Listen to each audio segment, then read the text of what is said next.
Hey, what's happening, everybody? Welcome back yet to another brand new video. This is Ali After, your guide and mentor. Today, I want to talk about something that's important, and this subject is about whether or not you should consider looking at your personal credit as a financial instrument towards progressively growing and improving your lifestyle. And the reason I say that is because a lot of people that I personally know have used credit in a sense of like an escape mechanism. They use it at the last resort when they need it for emergency specific purposes.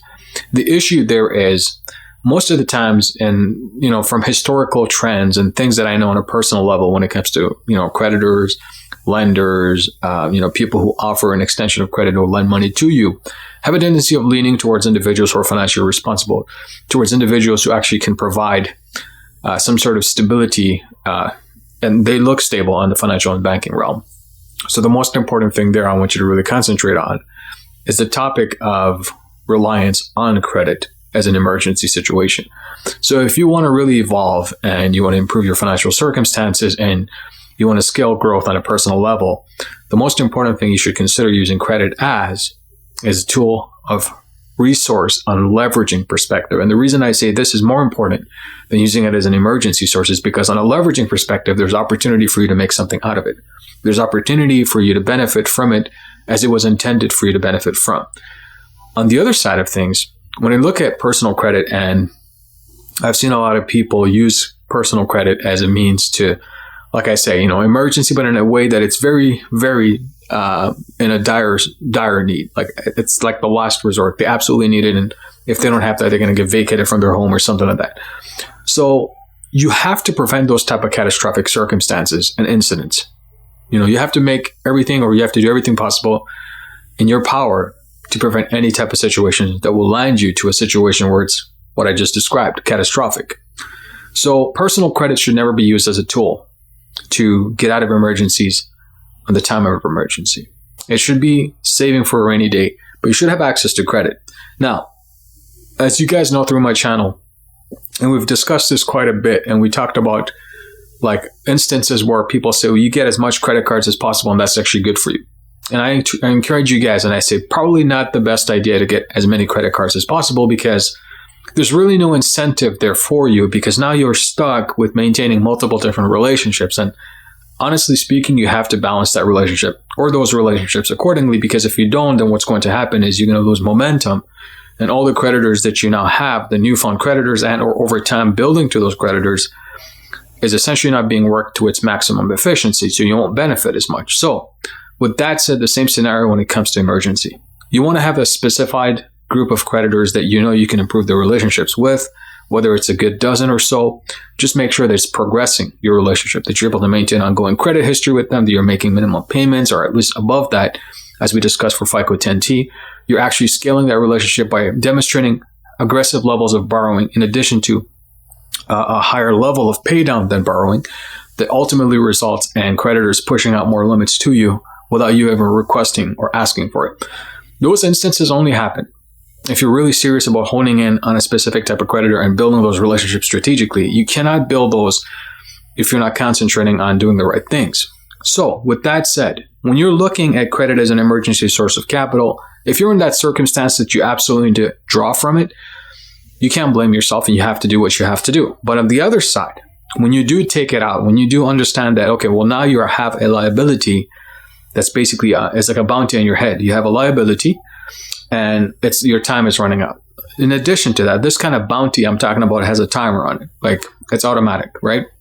So in order to prevent damage from happening, make sure that you have all your parachutes and golden parachutes basically and protective mechanisms to be able to, whenever certain things happen like that you can actually go back to the creditor and have a tool that you can negotiate an extension, or you can actually ask them to request a lower amount of payment or break that down into multiple different pay structures. The only time you can actually request these type of things is if you have ongoing relationship with those creditors.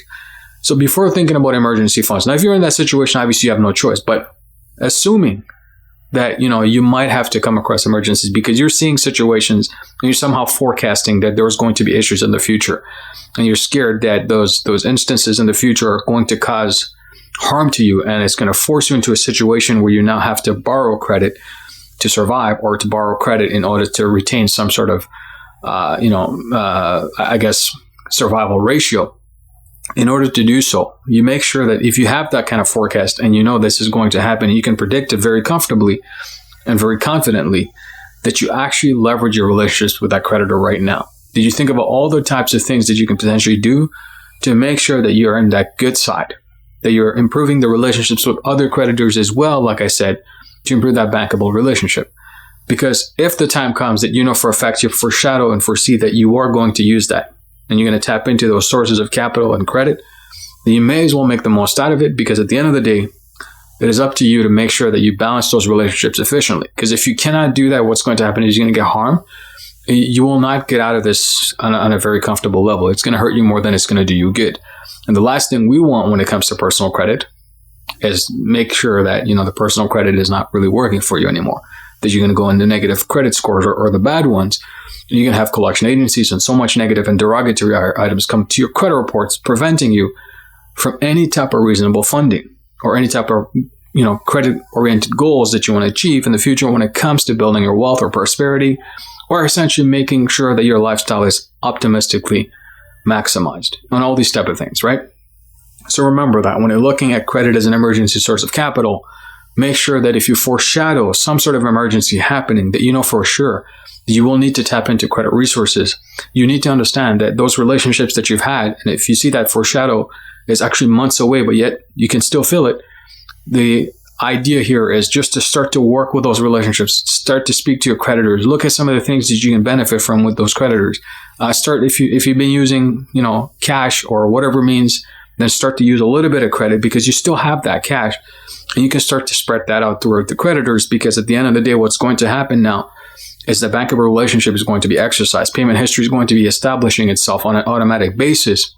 And of course, it's going to gradually improve the way your relationship is handled, ultimately resulting in higher limits if the creditor feels compelled that they want to extend it to you, depending on, the strength of that relationship to begin with. So those are some of the things that I'm going to encourage you guys to really focus on if you're thinking of using credit for emergency reasons.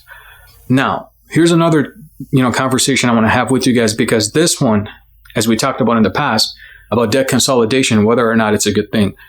If you're in a situation where you have a lot of debt right now, and you've accumulated a substantial amount of debt, and you're essentially having a very hard time, because you have to keep in mind the interest rates that you're paying. Sometimes they bump up depending on if you're in default, if you miss a payment, and so on and so forth. What happens is the creditors have the right to increase your rates, depending, right? When you're sending the payment terms, or when you're applying online, you read the payment terms, the creditors have the flexibility and the choice to improve the rates if they want to increase it, to charge you more interest rate on the payments. And the reason, and of course, the overall debt that you're carrying, obviously not just the payments, but if you're in a situation where you have very high interest rate debts, right, and you have multiple amounts, and it's eating away any type of cumulative savings that you had or your cash flow every month, then instead of going through debt consolidation, there are internal programs, but you have to qualify. You have to know what to say. You have to calculate the right type of amounts, because at the end of the day, if you don't have the right amounts, they will just simply say, look, we can't do anything. So you have to qualify. There's mechanisms on how to qualify. There's infrastructure there that I can support you with if you're interested in that. And the best part yet is the amount of savings that you'll realize is going to save you years of capital. I'm talking tens of thousands of dollars over years. And it's definitely worth it for you to consider that, in addition to preserving somewhat your credit report. And the reason I say that is because if you go through debt consolidation processes after going through an emergency scenario where you borrow a lot of debt and now you can't maintain the payments, what's going to happen is they're going to cripple your credit. They're going to tell you to stop paying those creditors, as we discussed in our debt consolidation video. And that's going to harm you even more, because now you're going to be tapped out and you won't benefit, right, from all the relationships that you've had. And it's going to basically burn the bridges that you have with your creditors, which is an absolute no-no for us, right? So if you're serious about perhaps reducing your payments and you want to get some help with that, I'm going to encourage you guys to reach out, ali@alwayshereafter.com, or leave a comment below this video. I'm going to actually leave a comment below this video. I'm going to pin that comment so you can see the instructions on what to do. And so we can get in touch, and potentially I can help you and assist you if you're looking to reduce your payments. But the most important thing to remember here is that maintain good credit, work with the relationships you have. If you foresee you're going to borrow a lot because of emergencies, tactically and strategically plan out your moves, because at the end of the day, the relationships that you build and the network that you build, specifically when it comes to creditors, is going to save you behind. These are one of the things that I think we need to concentrate on. And instead of spreading yourself to thousands of different credit cards. Work on strategically the ones that you feel will add the most value to you, because knowing about the financial institution and the capabilities of that institution, what they can offer, and getting to have a relationship with them that strengthens over time due to your patterns and the way you handle credit with them is the most important thing of them all. You see what I'm saying? So concentrate on that instead of all the fancy different types of cards and shiny materials, because that's definitely not going to help you when you have high debts. That's crushing your ability to save any money, to even let alone breathe the fresh air that you need to breathe, because now it's exhausting you and you're essentially suffocating on all this debt that all of a sudden you have to maintain because you decided to have 1,000 different credit cards. So with that said, I hope you guys enjoyed the video and you learned something. If you have any specific questions in reference to what I shared with you, some strategies perhaps that you want to get some clarity on, go ahead and let me know by asking or commenting below the video. And don't forget, the Ultimate Personal Credit Mastery 3.0 is out. Amazing price point right now. I would encourage you guys to grab it. You have the opportunity to learn so much information in there, and I'm going to encourage you guys to go ahead and check it out if you have the chance to do so. Don't forget to destroy this video, thumbs up button right here. Subscribe if you haven't done so yet. Turn the notifications on to all, so every time there's videos like these, you guys will be the first to know, right? So when you do this and you share that video with other people, we build a bigger community, I create more content, and we discuss a whole lot more topics that I think we could all benefit from. And with that said, this is definitely your guide and mentor, Ali Trafter. Definitely catch you guys in the next one. Bye for now.